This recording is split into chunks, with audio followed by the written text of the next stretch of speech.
হানিফ ভাই গতকালকে রাত্রে তালাক একেবারে রেজিস্ট্রিও মানে পেপারে সাইন করে পুরো তালাক করা হয়েছে।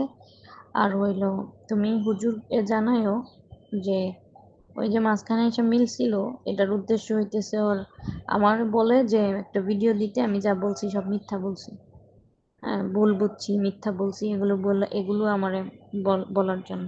এখন প্রশ্ন হলো আমি না হয় বলতামই, কিন্তু বলার পরে ওকে আমার সাথে ভালো ব্যবহার করবো না কি করবো এটার নিশ্চয়তা এঁকে দিব, ওই কথায় আবার আসে না বুঝছো। তো আমি ওই যে বলি নাই, এই জন্য আর দেরি করে নাই। ওই যে কালকে রাত্রে হুজুরগড় সামনে ওখানে মার্কাজুর দেওয়ায় তালাক হয়ে গেছে। ইন্নাল হামদুলিল্লাহ ওয়াসসালাতু ওয়াসসালামু আলা রাসূলিল্লাহ ওয়া বা'দ।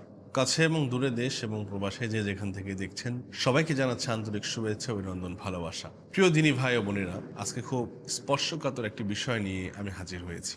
আজকে যেখানে যাচ্ছি, যেই অঙ্গনেই যাচ্ছি, সেখানে শুধু একটাই হাইপ চলছে, সেটা হচ্ছে যে এদেশের একজন বিজ্ঞ আলেম, ইসলামিক স্কলার তোহা আদনান, আবু তোহা মোহাম্মদ আদনান, সে তার বউকে ডিভোর্স দিয়েছে এবং সে পরকীয়ায় লিপ্ত।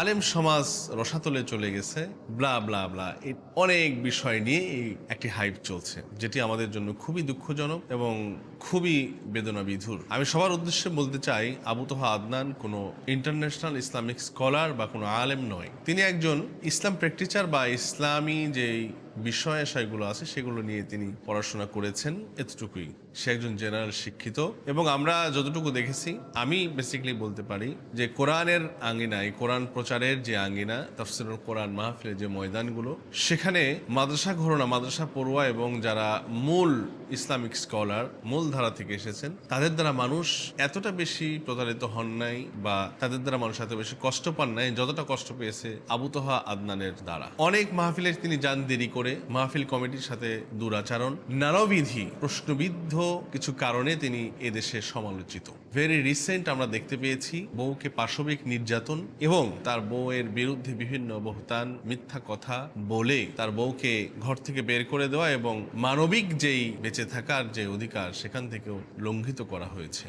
আমরা কোনো পক্ষপাতমূলক কথা না বলে আমরা নিরপেক্ষ দৃষ্টি থেকে কথা বলবো ইনশাআল্লাহ বিইذনিল্লাহ। একটা মানুষ যদি ভুল করে, সংশোধন করানোর সুযোগ দেওয়া উচিত। আবু তোহা মোহাম্মদ আদনান তার স্ত্রীকে সে সুযোগ তো দেন নাই, বরং আমরা পরিলক্ষিত করেছি এবং দেখেছি সে পরনের আসক্ত হয়ে কুরুচি সম্পূর্ণ একজন বেহায়া বেপর্দা মহিলার প্রেমে আসক্ত হয়েছে। বিমানবালার সাথে তার সম্পর্ক, এটা তার স্ত্রী নেট দুনিয়ার সামনে এবং বিভিন্ন টিভি চ্যানেলেও এই বিষয়টি প্রচারিত হয়েছে। আমরা জানি না এই বিষয়টি কতটুকু সত্য। আবার আমরা শুনেছি তার স্ত্রী সম্পর্কে সেও অনেকগুলো কথা বলেছেন। যাই হোক না কেন, উচিত ছিল দুইটা সন্তানের মুখের দিকে তাকিয়ে একজন আলেম হিসাবে, একজন দায়ী হিসাবে, ইসলামিক স্কলার হিসাবে এই বিষয়গুলোকে মানিয়ে নিয়ে সংশোধন করে আবারও পথ চলা। সেটা তো করলেনই না, বরং তিনি তাকে আজকে কয়েক ঘন্টা আগে তাকে তালাক প্রদান করেছেন, ডিভোর্স দিয়েছেন। একটা সময় আবু তোহা আদনান ফেমাস, যেহেতু তারও একটি সংসার হবে এবং যাকে ডিভোর্স দেওয়া হয়েছে এই ডিভোর্সি নারীরও একদিন সংসার হবে। মাঝখান থেকে দুইটা সন্তান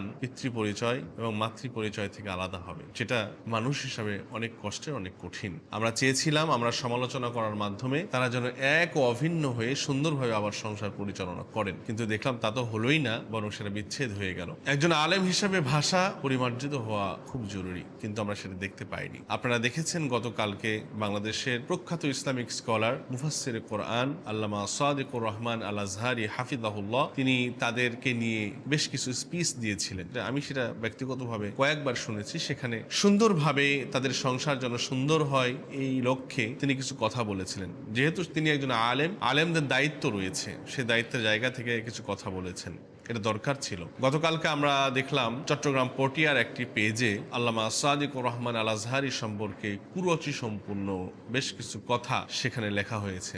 উল্লেখ্য, সেখানে বলা হয়েছে যে আল্লামা সাদিকুর রহমান আজহারির সাথে আবু তোহা আদনানের বইয়ের পরকীয়া, নাউযুবিল্লাহ মাআযাল্লাহ, এটা সম্পূর্ণ একটি মিথ্যা, বানোয়াট এবং ভিত্তিহীন। যারা এই কাজটি করেছেন, মনে রাখবেন আপনাদের বিরুদ্ধে খুব শীঘ্রই আইনি ব্যবস্থা নেওয়া হবে, কারণ এটার সাথে কোনো সত্যতা নাই। আমি নিজে শুনেছি আবু তোহা মুস্তফা আদনানের যিনি স্ত্রী সাবিকুন নাহার, তার আপন বড় ভাই মাওলানা মোহাম্মদ আবু হানিফ, তিনি নিজে আল্লামা সাদিকুর রহমান আল আজহারিকে ফোন দিয়ে বিভিন্নভাবে সাহায্যের জন্য হাত বাড়াতে বলেছেন এবং তিনি বলেছেন যে ভাই এমন কিছু একটি করেন যাতে আমার বোনের সংসারটা টিকে। সেই লক্ষ্যে তিনি কিছু সত্য তুলে ধরেছেন।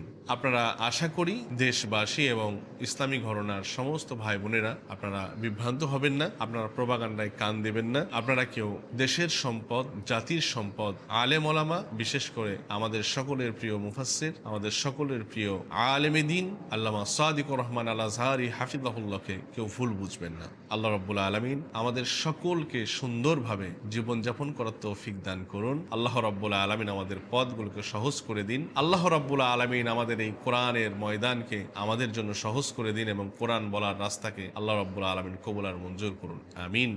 আসসালামু আলাইকুম ওয়া রাহমাতুল্লাহি ওয়া বারাকাতুহু।